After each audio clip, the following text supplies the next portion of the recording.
And I look forward to watching his career on the PGA Tour. Last night, Auburn falls. They were number 8. Illinois fell to Northwestern. Illinois number 10. So all these teams, when you get to conference games, there's big fighting going on in terms of competition, and teams get upset. It's happened with Memphis. It's already happened a couple of times with FAU, or at least once in the league, and I've got a feeling it'll happen again to them. So that is clear as the Tigers get set with a week's worth of defensive practicing, and we'll talk to Jarvis Greer last segment of the show about all of this. The Chargers got their guy. He was a former quarterback for them.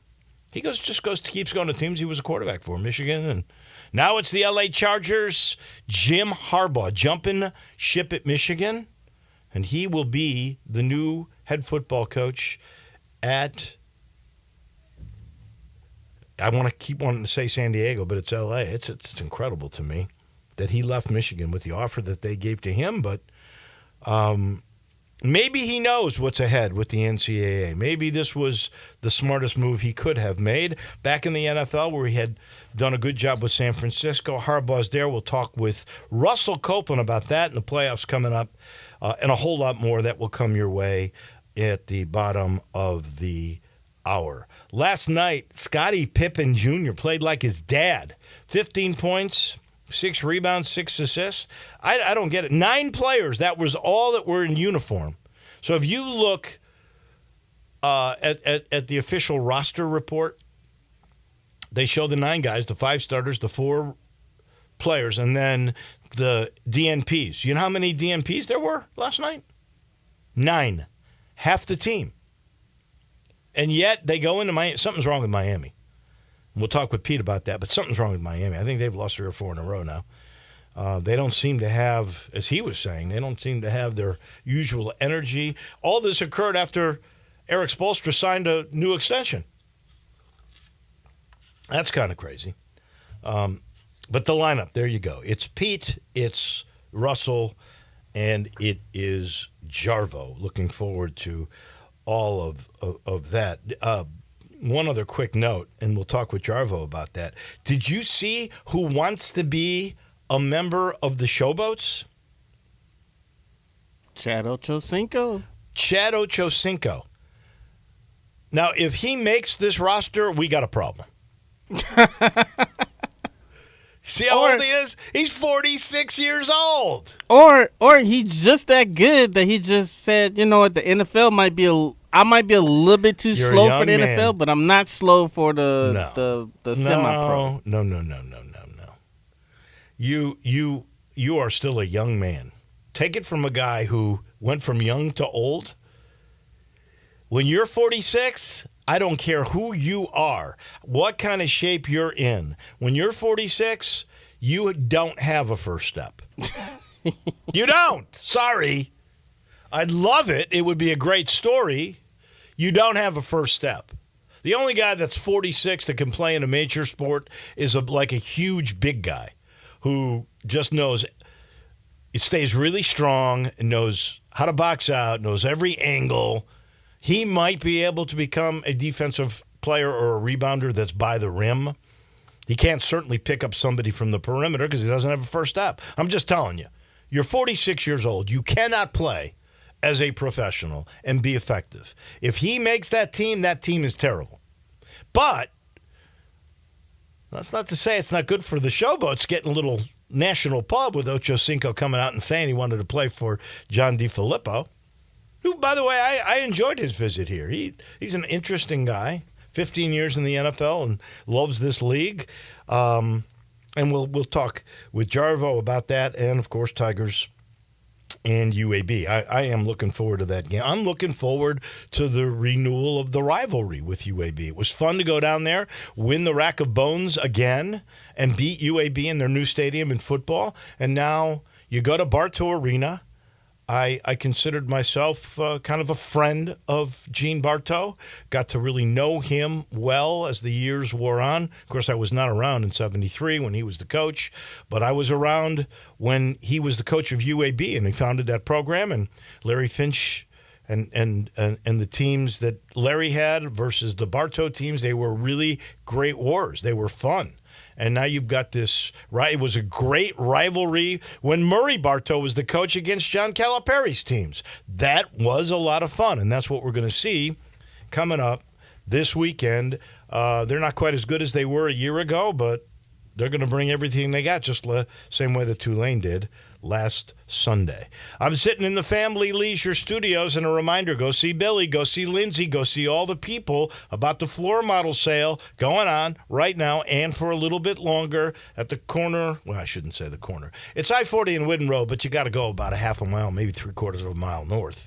Look to your right. That would be east, and there you'll see the wonderful Family Leisure where you can get all kinds of floor models at great prices. They are set to move so they can bring new stuff in. I'm talking pool tables, theater seating, the hot tubs, as many as a 4-person hot tub. You can really stretch out if you want to go in by yourself. They've got the new technology with the saunas, including the infrared, but if you want a traditional, they got that, and there's 25% off during the floor model sale at Family Leisure. Let's head somewhere in this city and talk to our good friend. I think he's in Southwind. Pete Pranica, TV voice of the Grizzlies. Explain this to me, if you can. How can this team, injured as much as they are, 9 healthy players could play last night, 9 listed as DNPs, how can this team be 13-12 on the road and so poor at home, especially after last year having the best record at home in the league? It's crazy. Good morning. Good morning. You had sent me the text earlier this morning that we were going to talk about this, and I went and I looked at the numbers, and the numbers really, there's no number that jumps out that really explains this other than the fact that opponents shoot far better from 3-point territory against the Grizzlies in Memphis than they do in their own buildings. Huh. Other than that, I mean, the Grizzlies score 105 at home on 43% shooting. They score almost 110 on 45% shooting on the road. That's crazy. How do you explain it? I think part of it can be maybe something that's more mental or emotional. Obviously, last year this team was very comfortable playing at home. They were very good at home, and so I don't know if there's a subconscious, hey, we're at home, we're good, and maybe that there's some slippage because they think, well, we're at home, we'll be fine, we'll have a rally and we'll win the game, whereas when you're on the road, it's a little different situation. And I think it speaks to the mental toughness of this group on the road, and particularly this road trip where, the injuries continued to pile up, that they can go in and, shut the other people up. I mean, Brevin will tell you this, there is no greater feeling as a professional athlete than to go into a road venue and have those people walk out early because their team is losing and have them quiet because their team is losing. And for whatever reason, this team just has that. The grit and grind has been better on the road than it has been at home, and it is really hard to explain. What do you think is wrong with Miami? They, you said it, or Brevin, I think it was you, who said they don't seem to have the energy they normally have. And I was thinking to myself, it appears that this all started when Eric Spoelstra got a contract extension. I mean, it's nuts. Yeah, it is. Sometimes teams get a little comfortable with where they are. Obviously, this is a team that, went to the NBA Finals last year. But yeah, I look at Jimmy Butler, and I always expect more from Jimmy Butler, and it's just kind of 15 points. He had 15 points in the first game, 15 points last night. And the other thing, too, is I think they're really missing the heart and soul of their basketball team, and part of it is, well, he's been traded now, Kyle Lowry, but he was getting to the point, and we talked about it on the telecast last night, he's so deep in his career, he can't do it on a night-in, night-out basis. And if there was a heartbeat for that team, if there was a bulldog that would fight you to the very end and embody that heat culture that they paint all over their building, it was Kyle Lowry. and he's at a point in his career where he can't do it the way that he used to. Jimmy Butler just seems to be kind of floating. And again, this is another team, Dave, that does not have really a true point guard. Tyler Hero is not a true point guard. Now, Adebayo can initiate offense. Butler can initiate offense. But it's just a team that just doesn't have any type of identity, and they play low possession games. They play a lot of close games. But other than that, it's like trying to figure out what they want to do. I was looking at the different play types. So they run a lot of pick and roll or dribble handoffs, and they're like middle of the pack in everything. And so, like, what do you do well? And I don't think that they've figured that out right now. Huh. Yeah, it's funny. You bring up Kyle Lowry's name, and then we just saw Mike Conley. And I know this is Conley's 18th year, which is incredible. A guard? And then Lowry is right in that same neighborhood. If I said to you 15 years ago, both these guys would still be playing in 2024, I mean, you would have told me I was nuts. Both of them are great pros. I mean, they were both great draft picks, and obviously they had to make a decision, and Mike is still here. But, Mike he's one of those guys like Kyle. They take great care of their bodies. I had an opportunity to be on the NBA Officiating Advisory Council with Kyle, and we had a good long chat about, I asked him, and this was like 5-6 years ago, I said, how have you been able to maintain this level of play for as long as you have? And he said, I learned about my body. I learned about diet. I learned about exercise, about rest. He said, I really invested time in my diet and exercise regimen to make sure that I could play deep into my career. And he said, look, I changed my diet. He said, he kind of went on the Mediterranean diet, a lot of fish, a lot of vegetables. And that's part of the reason that Mike is the same way. I don't know what his diet is, but I know that Mike takes very, very good care of himself. Oh, he's incredible because he looks, I mean, pretty close to the way he was, say, 10 years in. I mean, I'm astounded. Yeah, you go back to investment in fitness and nutrition, and I remember this like 2 or 3 years ago where I read the story that LeBron, of course, has the money, but he basically budgeted $1 million a year for training and nutrition. I forget what other. I don't think there was a mental health coach, but there was a lifestyle coach or some other thing that was involved in there where he invested $1 million a year to make sure he was in top form. And look at how effective he is. What is he, 38 now? I think, or did he turn 39? He's already 38, 39. It's a number we typically don't see in the NBA. Right. But yeah, it's a better investment in that than buying 10 cars. You just brought up officiating. I didn't even thought about chatting about this, but since you bring it up, Doncic gets a tee last night, gets a fan ejected. The night before, there were 2 games. One's under protest. The other, the league admitted they made 12 mistakes at the end of the game. You are usually a major supporter of the officials, from knowing the crew in New York to what the heck they're eating. Well, that's a good little bit anyway. Tell me, do you think that NBA officiating is as good as it might have been 10 years ago, or worse, or better? I think right now we're in a transition period with our officiating staff that we have some very, very young officials. We have guys that have passed away. Tony Brown was a final-level official who passed away from pancreatic cancer. Greg Willard. I didn't realize that. Was a high-level official who died of pancreatic cancer. Steve Javi's knees gave out. There's been a considerable drain on the veteran talent. And so we have referees that are crew chiefs in like their 6th or 7th season, which, is pretty much unheard of. So there's a transition. There's no doubt. Is it as good as it should be? I think that it's not where it should be. It's not probably where Monty McCutcheon wants it to be, because we're not going to get perfection, but we need to have excellence. And there are games where crews are going to have bad nights, and that Minnesota Charlotte crew, according to the last 2-minute report, had a bad night. As far as the Portland protest, it's ridiculous. The officials should have some awareness that Billups may want to call a timeout, but you can't be looking at the bench if you're supposed to be officiating the play on the floor. And that protest is ridiculous, because the only time a protest is going to be upheld is if there is some misapplication of game rules. The fact that they didn't see Chauncey Billups signal for a timeout, the protest is not going to be granted. I mean, it's a waste of money on the part of the Portland Trailblazers. And again, that's something the referees are focused on calling the plays on the floor. And, I don't know, maybe Billups needed to do a Rick Carlisle and just walk out to the middle of the floor and call the timeout.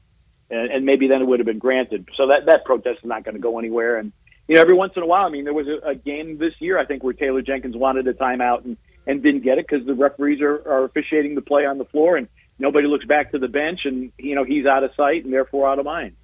It happened in a game with the Tigers against USF.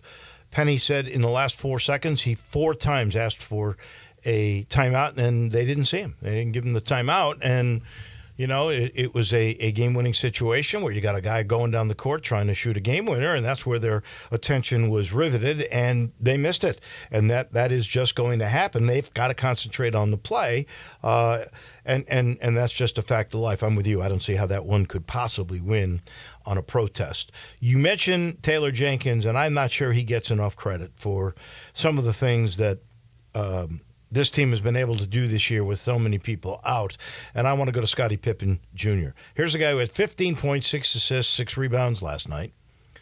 That to me is incredible. What was this, the second or third game he's played for the Grizzlies? How does one get so comfortable with a program, a process, the whole system that's being run that quickly, where you help that team in an immense way win the game? I know you guys were all talking about the Vince Williams 25 career high and interviewed him at the end of the game with Fish. I get that, but I thought Pippen was really the difference in the game. How does he do that so quickly? Well, funny you should bring it up. I've just been in contact with Jerry Stackhouse over at Vanderbilt, and because we're going to talk about Scotty and tomorrow's pregame show. So I wanted to get some input from Stack on it. And what he said is that when when Scotty decided he was going to go pro, Stack sat down with him and said, okay, your usage rate here at Vanderbilt was really, really high. You were the guy. You were averaging 20 a game. Excuse me. But when you go to the NBA, you are going to have to make everybody else on the floor better. And before he entered the pro ranks, they spent a lot of time with him trying to get him to understand that, okay, you are not going to be the guy. How you will make a living in the NBA is by making everybody else around you better. As far as the quick assimilation with the Grizzlies, I think that's a tribute to the coaching staff. I think that's also part of, being on the road. There's nothing else to do. We're in Toronto. It's snowing. I'm sure Scotty was studying the playbook because you didn't want to be outside. Big props to the Grizzlies coaching staff. They work exceptionally hard. Got a great video staff, and I'm sure that they got Scotty up to speed. And obviously he's been around high level basketball throughout his lifetime. And if you go to Vanderbilt, you got to have a pretty good IQ to begin with. Well, yeah, according to your buddy Brevin Knight, that's cheap compared to Stanford, though. Yeah, well, Brevin gets a little sensitive anytime I bring up another school that has high academic standards. I know, I get it. I'm not sure. It seems as if now we're talking Vince Williams, we're talking G.G. Jackson. Now Scottie Pippen's got to be in the mix. Who's got a 2-way? That was a 2-year deal too, right? By the way, right. Yep. I mean, are they committed to all three of those guys? You think? Why not? I mean, so Vince's 2-way was converted to a full NBA contract. You've got Gigi. What they do with that, again, if you were to convert one of these to a full contract, well, then now you've got to get somebody off the roster. So, but you still have 50 games with a 2-way player. They can have 50 games of service with the big club. Obviously, they found some real talent with these guys. I thought Jacob Gilliard last night, 7 assists. I thought he did a good job. He was 7 assists, just 2 turnovers. So yeah, I mean these are guys that you feel very comfortable with, and it'll be interesting as you go into the trade deadline what happens and where do you want to go with Gigi and with Scotty. Obviously, 2-year 2-way deal. I mean that's says quite a lot. So really, really like what they found with these guys, and they have blossomed. They have embraced the opportunity. And I said it to Brevin last night on the post-game show. I said, some guys in this league give them an opportunity and they shrink from it. They're maybe a little afraid of it. These guys have not. They have been totally unafraid. They have embraced every opportunity that's been thrown their way. And with all the injuries, there have been plenty of opportunities. Last thing real quick. I'd love your take on what's happened with Milwaukee. Now, I preface this by saying this has always been a stars league. And if a star doesn't get along with a coach, okay, that coach is not going to last that long if this guy is established. Go back to MJ and Chris Collins. Go back to Showtime with Magic Johnson, bringing in Pat Riley. It happens. It happens fairly often. But what's going on in Milwaukee, and Giannis keeps denying that he's involved in any of these decisions, and I have a hard time believing it, but Budenholzer left. They bring in Griffin. Griffin is 30-13. Pete, that's 70% winning. That's 7 out of every 10 games. You're tied for the second best record in the league, and you get ousted. What is your sense on that one? Okay. Number one, Adrian Griffin was largely Giannis's choice anyway. Number two, the Bucks wanted to go cheap because Mike Budenholzer got sideways with ownership. Ownership figured Budenholzer's going to immediately get another job. Milwaukee's off the hook for the big salary. Budenholzer said, "You know what? I'm going to keep collecting money from Milwaukee to kind of stick it to the Bucks ownership." So they went cheap. So they went cheap with Griffin rather than going for a big splashy name. And the other thing too is Adrian Griffin, good guy, good coach. But you get sideways with Terry Stotts, who's one of the nicest guys in the league, and Terry Stotts, as your lead assistant, resigns during the preseason. Something wasn't right, and particularly on the defensive end. And I've talked to NBA insiders. They said this has actually been brewing for a while. This is why we ask you. You give us all the insight. Pete, thanks so much. Get rest a little bit. I know it was probably a late night arrival, but a happy plane, I am sure, and we'll do this again next Thursday.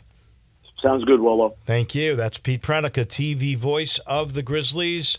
He is brought to you in part by the good folks at Southern Security. That is your home team credit union, and they have been, this is the great thing, they have been for 70 years.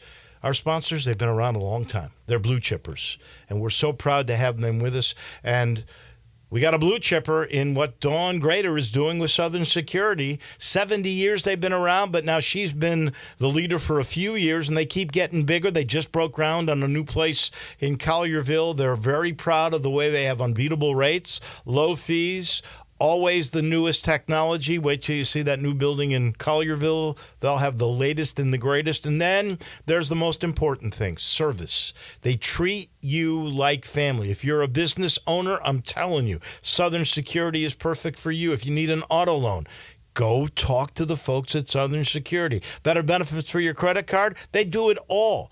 Any kind of business banking needs, they'll give you the lowest competitive rates. I promise you. And it's easy to become part of that family. You can go to southernsecurity.org, but they urge you to call 452-7900, 452-7900, and all you got to do is ask. It's that simple. They'll take care of you. Big sponsors of the U of M. They're all about home team, and they are your home team credit union. They are Southern Security. Back in a minute, we'll talk football with Russell Copeland. Wow, have we got stuff to talk about with Russ in just a minute. Sports 56 WHBQ on Twitter, Facebook, Instagram, and YouTube to watch live video of our shows, stay up to date with station events, and have chances to win prizes. Don't miss out on anything that's going on. Follow us at Sports 56 WHBQ.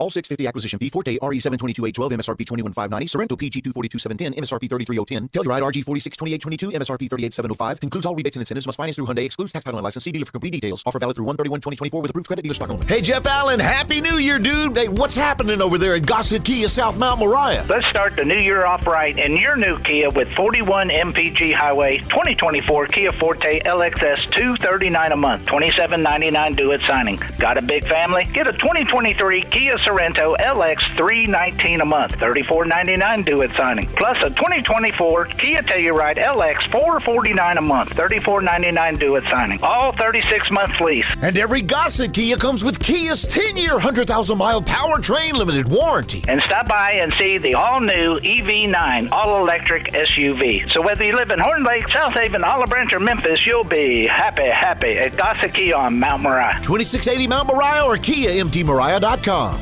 If you love sports and Mexican food, you can get the best of both at Los Cabos Mexican Bar and Grill on Summer near Graham. Watch all the big games on all the big TVs on all the walls at Los Cabos and enjoy premium tequila shots anytime for just $5.50. Celebrate every day with lunch specials from 10 to 3 and happy hour from 3 to 8. Lunch is just $6.75 to $10.99 and margaritas start at $3.99. Experience real Mexican cuisine along with great sports at Los Cabos on Summer near Graham. Wesley Financial Group is not a law firm. This story is called The Ugly Truth About Timeshare. If you think you've done your family a favor by buying a timeshare, you need my help. Hello, I'm Chuck McDowell, founder of Wesley Financial Group. 10 years ago, I started helping folks cancel their timeshare. And in the process, started what's now called the timeshare cancellation industry. The ugly truth is, when you buy a timeshare, you can't tell me how much it's going to cost or when it's going to end. I recently helped a couple that had their maintenance fees go from $800 to $3,200 a year. They also received a $4,000 assessment for a hurricane that was over 1,000 miles away. Sound crazy? The crazy thing is, this never ends. Call my office now. If we take you as a client, I guarantee we'll cancel your timeshare or you'll pay nothing. Call for your free information kit. Call 800-462-3333. That's 800-462-3333. 800-462-3333. Is your home still not warm enough or running out of hot water? Hi, this is Lauren Choate with Choate's Air Conditioning, Heating, and Plumbing, and we've got exciting news for you. Introducing Choate's Carrier Repair Buyback Program. If you've had HVAC or water heater repairs in the past year, you're in luck. Choate's will credit your repair costs up to $1,500 with a brand new HVAC or tankless water heater system. Yep, you heard right. Just bring your repair invoice from the last 365 days and get ready to upgrade your home's comfort. Say goodbye to those chilly nights and inconsistent heating. Choate's has you covered with various low-payment financing plans, making your upgrade more affordable than ever. Imagine a more efficient and reliable system keeping your family cozy all winter long. And here's the best part. This offer is a substantial boost towards a state-of-the-art heating solution. Ready to take the next step? Schedule your free estimate by calling 347-8086. And remember, turn to the experts with Choate's and let our family serve your family.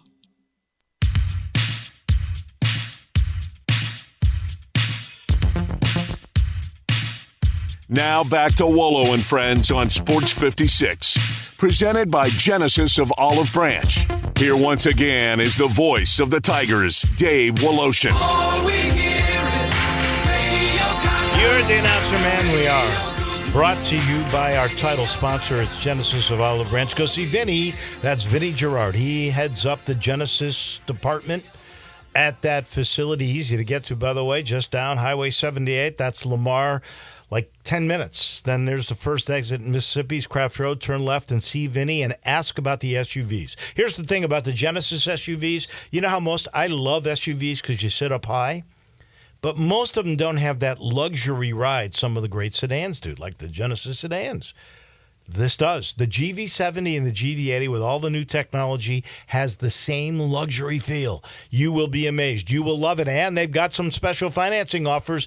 Go see Vinny at Genesis of Olive Branch. Russell Copeland, as he always does, joins us every Thursday. We talk National Football League. Obviously, the world is now buzzing over Jim Harbaugh, the guy that led the Michigan Wolverines to the national championship, a 15-0 season, jumping ship at Michigan. He did right their ship, right? They were terrible. They were on a real downsweek when he took over. And I think he's won the last 3 Big Ten championships, knocked off Ohio State, finally won a national for them. And now with all kinds of stuff lurking, who knows, in the NCAA with stuff against Jim Harbaugh, he's going back to where he was a quarterback in by the way, 24 years ago. 25 years ago with the Chargers. He's their head coach. What are your thoughts about that, Mr. Copeland? Good morning. Good morning, Dave. I think it's an excellent hire. And as you mentioned before, when you look at Harbaugh, he has won everywhere that he has been to. He won in San Diego. He turned Stanford around. And when you look at Michigan, you look at 5 10-win seasons, consecutive football playoffs, 21-22, national championship this past year, 15-0. He is the perfect guy for the job. When you look at the quarterback position, it's a quarterback-driven league. You have Justin Herbert. You have a lot of weapons around him. I think the question is to get those big names on defense to be able to play. But as you mentioned, he's played the position at a very high level, played with the Colts. He played also with the Bears. He understands the NFL. The last stint that he was in the NFL, he had 3 straight NFC championship appearances, lost in Super Bowl 47 to his brother 34-31. I really love the hire. So you think he turns around Herbert in San Diego? I keep saying San Diego and L.A.? Absolutely. I mean, why would you bet against his resume? His resume has proven that he can be able to turn college programs around. He turned the Niners around. He had Kaepernick as his quarterback. I think Justin Herbert overall is a much better prospect at quarterback than Colin Kaepernick was. I absolutely think so. But when you look at this division, look at what's going on in this division. I mean, you have Antonio Pierce with the Vegas Raiders. Right. Then you have Sean Payton with the Denver Broncos. And now you have Harbaugh. And if you look at two of these coaches, they have a really big resume trying to turn things around. And you look at the Chargers, they have not won a division in 14 seasons. So I think he is the right man to get things turned around for the Chargers. Best hire so far, Harbaugh to the Chargers. Brian Callahan, the Bengals OC that helped to develop Joe Burrows. He goes to the Titans. You mentioned Antonio Pierce. He did a great job as the interim. He gets the job at Vegas. Gerard Mayo gets the job to replace Belichick at New England. Those are the ones that are in. We still don't know about Atlanta. Is Belichick going to get that job? Seattle, Washington, Carolina, they're still all open. So far, though, what's the best hire in your mind? Well, I think you have to look at Harbaugh. I mean, with everything that he's done, we just talked about that. But I think the big question mark to me is going to be Brian Callahan with the Titans. I mean, his role for the Bengals, you talk about Joe Burrow. He did not develop Joe Burrow. Zach Taylor developed Joe Burrow. And when you look at the remiss or reluctancy to be able to hire Eric Bieniemy, the question is yes, you have the offensive coordinator title, but are you really the play caller? And this guy was not the play caller. Zach Taylor's the play caller. So now to go and hire this guy to run your organization, I think is a big question mark for me. Huh, okay. Is Belichick going to end up in Atlanta? Why is it taking so long? I mean, I think you have to look at a lot of different avenues. First, I think you have to look at the power struggle. One thing about it, believe it or not, if Bill Belichick walks into your building and that organization wins, he's going to get all of the credit. And honestly, I think teams are looking at the now. Even though I think he's probably the best coach in the history of the National Football League, he has not done very well in the past couple of years, the past 3 or 4 seasons. He has not done very well. And I think that's the reason. You look at Atlanta, they have brought him in twice, and they're still interviewing other candidates. So that tells me that he's not the favorite. And just be honest about it. Sometimes teams get ahead of themselves and do not make the right decision. Tom Brady only had 2 teams that was after him. For crying out loud, Lamar Jackson didn't have any suitors after him. So that's what the National Football League is right now. And I don't know even if he'll coach this year.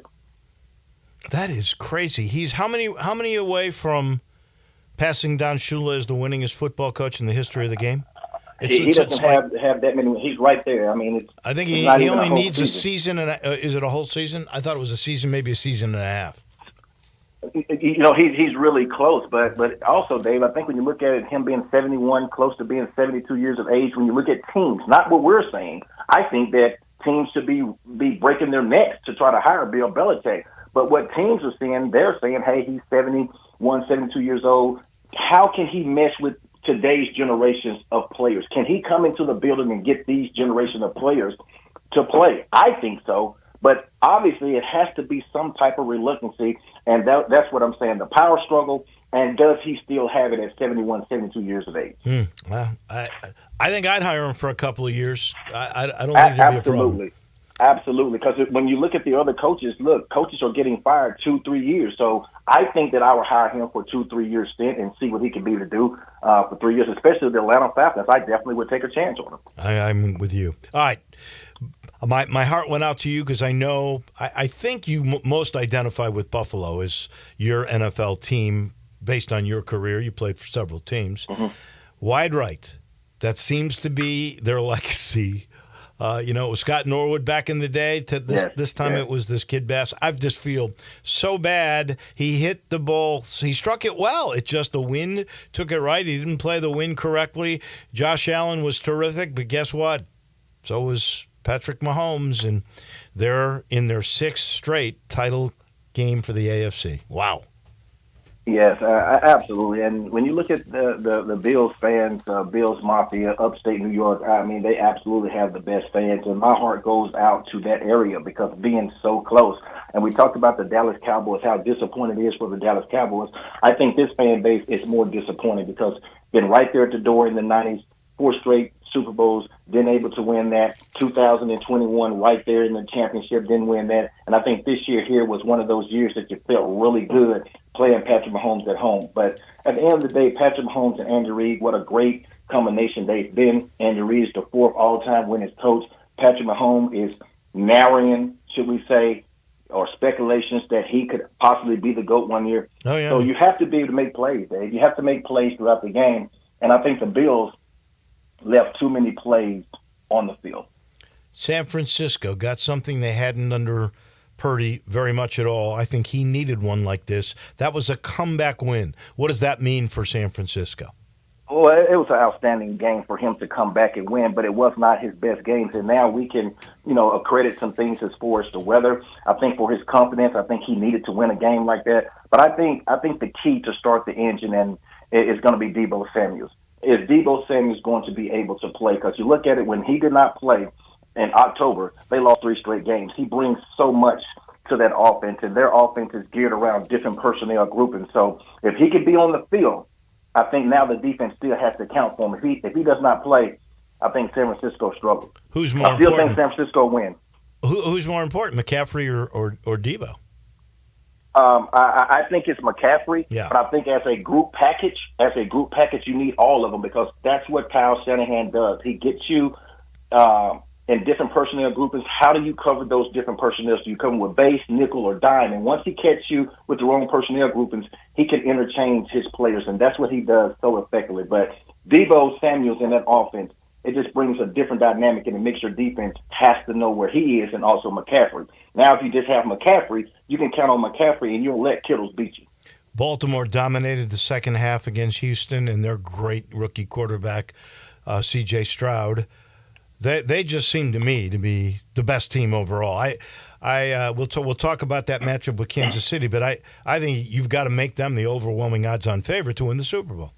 Well, I said that at the beginning of the year. I wasn't so well in the NFC. I picked the Eagles, but I thought that Lamar Jackson had something to prove. He has his bag now, and everyone always talks about him passing and throwing the football. I think he's always been able to pass the football. He just not have had an array of weapons. Now he can consistently sit in the pocket. He has the patience now. He can throw the football over the field. He can throw to his tight end. He has wide receivers, and we know how dynamic he is running the football. I think from a physicality standpoint, offensively and defense, they're the most physical team that's still left in the playoffs. And you see how effective they run the football. 229 yards rushing last week. And you look at their defense, they shut out C.J. Stroud in the whole entire second half, 24-0.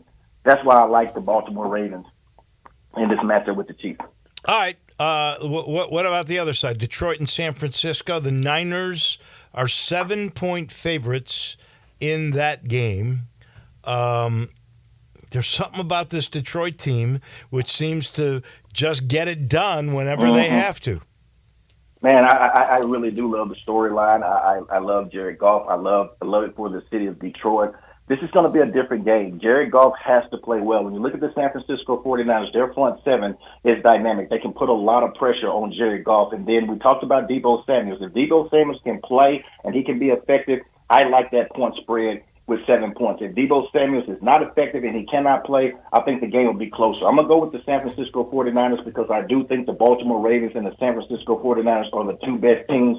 but players make plays, and I think Deebo Samuel can be a big addition in order for them to win if he can play and be effective. But I like the Baltimore Ravens against Kansas City, which is a tough one, and I like the San Francisco 49ers. All right, so break down that Niners, not the Niners, the Chiefs and the Ravens, because you got the two best quarterbacks probably in the game at the moment in Mahomes, who could be the GOAT when it's all said and done, and in Lamar, who is the MVP this year.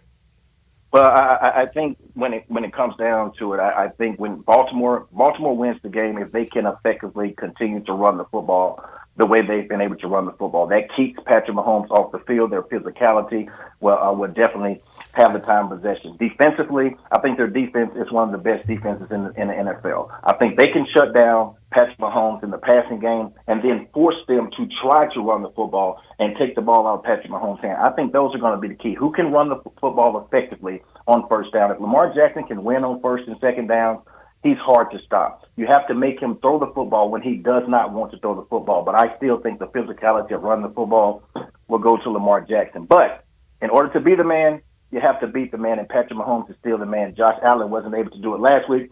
Let's see if Lamar Jackson can do it this week. I can't wait for both these games. As always, my friend, we appreciate you so much, and I look forward to setting up the Super Bowl when we speak again next Thursday. Absolutely. That's our man. That's Russell Copeland. We got to take a break. When we come back, Jarvo front and center on Wolo and Friends.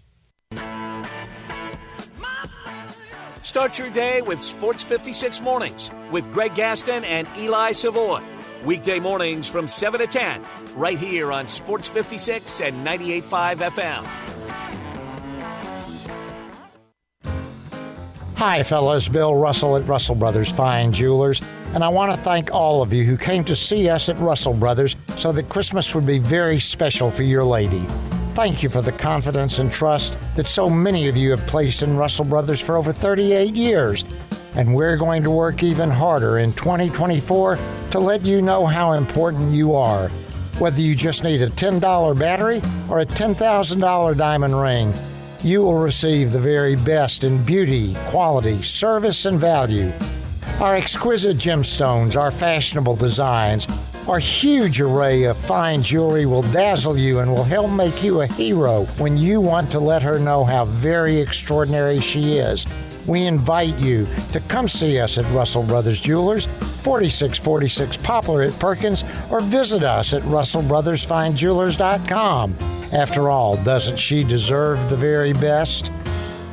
I'm Gary York. I'm the service director at Lexus of Memphis. Our service department wants to be more than just a place where you get your oil changed. We do glass repair, windshield replacement, recalibration of your camera and sonar systems, even wheel repair, tire replacement, all the things you would expect from a luxury automotive dealer. Please check out our website. You can schedule your appointment, check out our specials, hours of operation, or if you'd like to do it in person, please reach out to one of our associates at 901-271-5199.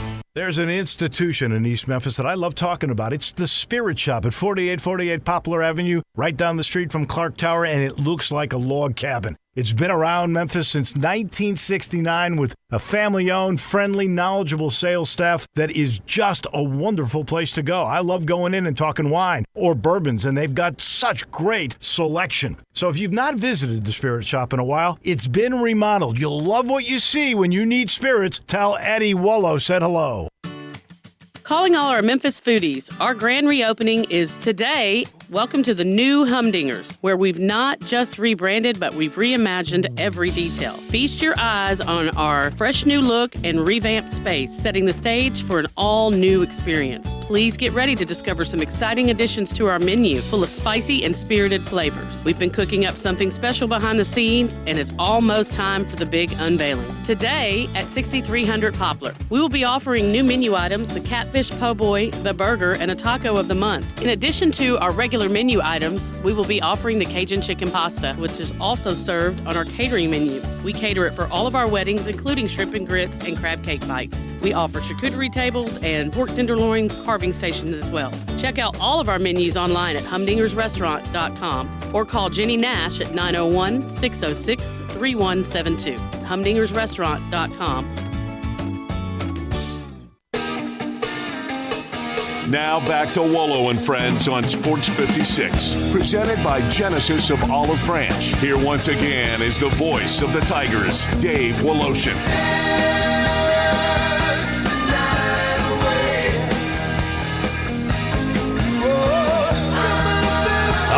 Title sponsor, Genesis of Olive Branch. Go see Vinny right at the corner of Lamar, Highway 78, in the first exit, Mississippi, Craft Road. Turn left. Ask about those GV70s and GV80s. Those are the Genesis SUVs. You will love what you see, I promise. We hook up with our good friend, Jarvis Greer, a man who is dedicated to this program. No matter what he's doing, he takes time out to join us. Do you think at age 46, Chad Ochocinco, who is lobbying your Showboat's head coach, John DeFilippo, he is lobbying him to become a member of the team at age 46. Do you think Ochocinco could actually play at age 46? First, I'll say I do not, but it would be interesting to see him go out there and do his 40 times wearing his Hall of Fame jacket that he tried to do when he was a Cincinnati Bengal. Remember that? He went on after he caught a touchdown or something or other, he went to the sidelines and put a big makeup, mustard-colored Hall of Fame jacket over his uniform. And I like the idea of it in terms of, just generating interest or something to talk about and raise some eyebrows. But, I don't think he'll actually play at 46 unless he is just, LeBron James type specimen. No. LeBron is 38 or 39. 46, you need a first step to be a wide receiver. Forget that. That's true. No. Yeah, I mean, it's a cool idea, and it's something to throw out there, and I think that's just something for publicity. Knowing Chad Ochocinco, he is definitely not one to shy away from publicity. While we're on the subject of football, we talked about Lou Esposito, Reggie Howard, all coming back to be a part of Ryan Silverfield's staff. But very good. This hasn't got much play. I did see it on Twitter. Our friend Brady White, the former number one throwing quarterback of all time until Seth Hennigan. But he's leaving the coaching staff to get his first, not GA job, but real job at his original school, Arizona State. What a great get for Arizona State. I believe that's Dillingham, right, who was part of the Norvell staff, so they know each other. And and a great mind. Look, he's the only guy I know ever got his doctorate while in school. Dr. Brady White going to Arizona State. I think that's a great story. It's a fantastic story, and one thing about it, they all encourage young aspiring coaches or young coaches coming up in the business to get as many different ideas as you can, go as many different places as you can, because you don't just want to be stuck, but be in one spot, and then that's all you know. They encourage them to go out and work for this staff, work for that staff, pick up pointers along the way. And Brady was a great asset to Memphis while he's here, not only as a player, but also as a GA and definitely helping in the development of Seth Hennigan. And because, Seth now, who knows how many yards he'll end up with at the University of Memphis. But he's the number one passer now. He could actually, people don't know this or they're not talking about it, but because of COVID, Hennigan's going to play a fourth year, right? Yeah. He literally could come back. And let's just say, this is the beauty of college sports in this day and age. This is the one thing that is a positive to NIL that doesn't get enough pub. And that is this. Seth Hennigan could literally come back for a fifth year. If he's not a surefire NFL draft choice, he could make more money in NIL playing college football. And if Memphis can get the money up and do the collective for him, he could come back. He would get a fifth year. He would have, because this is never going to happen again in our lifetime. You hope. That was all because of the pandemic. He would have the numbers so high they would be impossible to break. Yeah. He would own the all-time records. 17,000 yards. Yeah, and that would be just incredible. But that's been proven for what NIL has done for players who may or may not have had a chance to, hit it in the NFL. And it's a good thing for the players. And it's worked out good for the schools that the players play for. And, if they can come back and do that. But, Brady White, though, he will always be the guy that led the Tigers to the Cotton Bowl. Yep. And that was like, if you're a Tiger fan, that was like dying and going. Well, but wait a second. If Seth Hennigan leads the team to the first playoff, that would trump the Cotton Bowl. Well, that would be really good if they, the Tigers can pull that off. And right now, with the way they've recruited and with the guys they got in the transfer portal, it's looking more and more like that could be a possibility for next season. And so, things are looking up in Tigerland as far as that's concerned. All right. And I don't want to hear anybody saying, there was some chatter going around Twitter. People were saying, well, which would you rather, the Tigers get to the Final Four this year or Memphis make the CFP, make the playoff? And, it'd be great to get to the Final Four or just trash the program and not even worry about Tiger football. Football floats the boat. For what anybody says, that's what all this business is about. And if the Tigers can make that CFP, just the money that would just come into the program. They almost paid their whole budget by making the Cotton Bowl that year. You know what I mean? Yeah. You get in the CFP, you got a chance to make some big money. That's humongous money if you do. Now, remember, I believe that there is shares that are given out to everybody in the conference, including the conference office. So that's not clear profit like let's say Notre Dame would get. But it would go, an incredibly long way. And, I laugh. I saw that tweet and I saw your retort to that tweet. That's one guy.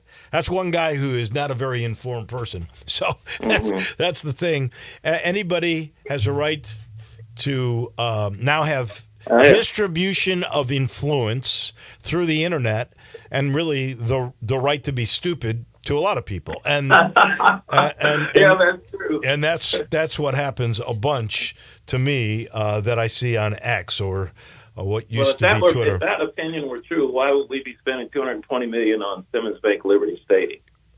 That's right. There you go. All right. Your Grizzlies, they're going to make a move to make a trade at the deadline. Does it really matter? I just marvel at what Taylor Jenkins has done. 9 players were out last night. Now you got a new star in Scottie Pippen. He got help from the other 2 new stars, Vince Williams and G.G. Jackson. And now they're 13-12 on the road? That's crazy. I know. They got an above 500 record on the road, and but barely half the team, not even half the teams in the league have that. Now, of course, it'd be great to get some streamers at home. But, the way that they are playing with the guys that they have, and they're just finding diamonds in the rough left and right. Now, one thing about Scottie Pippen Jr., what he had, 15, 16 last night? He had 15.6 assists, 6 rebounds. He was a real defensive presence. Pete gave him a block, but I don't think the stats gave him a block. He should have had one. He took a charge for sure. He was everywhere. Yeah. I mean, I said this to Pete Pranica earlier. I thought, you can talk about Vince's career high 25. I thought Pippen was the difference in the game last night. Well, he did a really good job while he was in there. His whole deal was his ability to score. That's how he got, ticket with the G League and was with the Lakers there for a while. But he scored more last night than he had in if you add up all of his NBA appearances, brief appearances though they were, if you add them all up, I think he scored more last night in that one game. But you got to give your props to V-Dub, though. Vince Williams, he is now a proven commodity. His sample size is big enough now that this guy is a player and belongs in the NBA. And it's good that, the Grizzlies already got him under contract for a couple of years. So they don't have to worry about that. And going forward, like for the draft with the trade deadlines coming up February 8th, it's like maybe they make some moves to trim some of the fat off the end of the roster. But with some of the guys they got coming up now, like Vince Williams was a two-way guy. So who is that at the end that you're going to get rid of? Are you talking LaRavia? You talking about possible? If it's possible, if you can find value. Who else? Are you going to get rid of Santi Aldama? Because that's it would be Zaire. I mean, I don't know Zaire? How much. Okay. They got him one more. They got him one more year. He's under contract for one more year. So they may just play it out to see if Ja can make him. Because whenever he plays with Ja, he looks pretty good. But when he's not playing with Ja, it's been kind of a struggle. He hasn't been consistent. Plus, you see that G.G. Jackson has come out and he's scored in every game pretty much other than one. And he's way taken over for, that position on the roster. Yeah. For, I think at this point, if I've got to choose between those two, I'm going to commit to G.G. And plus, his upside looks much better because he's got the body. Yeah. He's got the body, and he hasn't even gotten his man muscles yet. And even if Zaire gets his man muscles, he's still going to be a stick. Real quick, last thing. What do you do with Roddy? You keeping Roddy? I think Roddy's earned a spot on the roster. I mean, unless they can trade and get something, for him or package something and get another second-round pick, because I think they've used up a lot of their second-round picks and they need some more draft capital in that regard. But Roddy, he's proven that he can play. And, for a guy to be on the end of your roster, yeah, fine. Because he's going to do at least something when he gets out there on the court.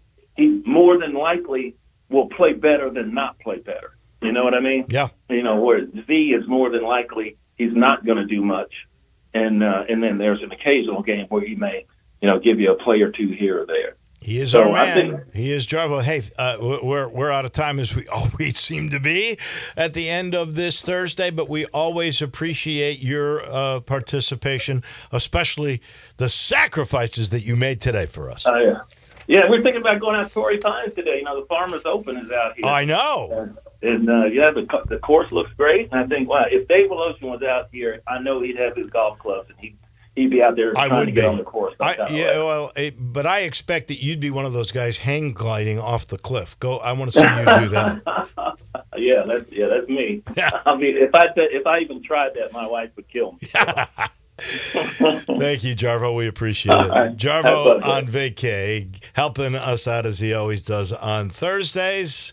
And he's brought to you in part by Ken Garland Custom Home Builders. Ken knows you are making a commitment. You're building your dream home, or maybe you're renovating your house. You're taking all the modern amenities and putting that into your old place on the lot you love. You love the location. You just don't want to move, and I don't blame you, but you want California closets. You want the island in the kitchen and all the new appliances. You want the media room with those speakers in the wall and the theater seating and everything else. Well, Ken can do that for you too. He can find land for you, or he can utilize any piece of land you might have in your family.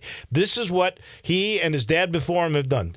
We're talking 70 years, 2 generations of home builders building excellence throughout our Metroplex. Go to kengarland.com and see what I'm talking about, and then call 751-1632. Ken's fun to talk to. He sees little details, and he sees the big picture all at the same time. That's perfect for what a builder must do in this day and age, and that's why you'll love Ken Garland Custom Home Builders. That'll do it for us. We'll be back tomorrow. Zach and I will make our picks for the NFC and the AFC championship games, and the Schiffman will join us. We got a lot more coming up in just a minute. That's Johnny Radio. Try to stay dry today, and have a great day, everybody.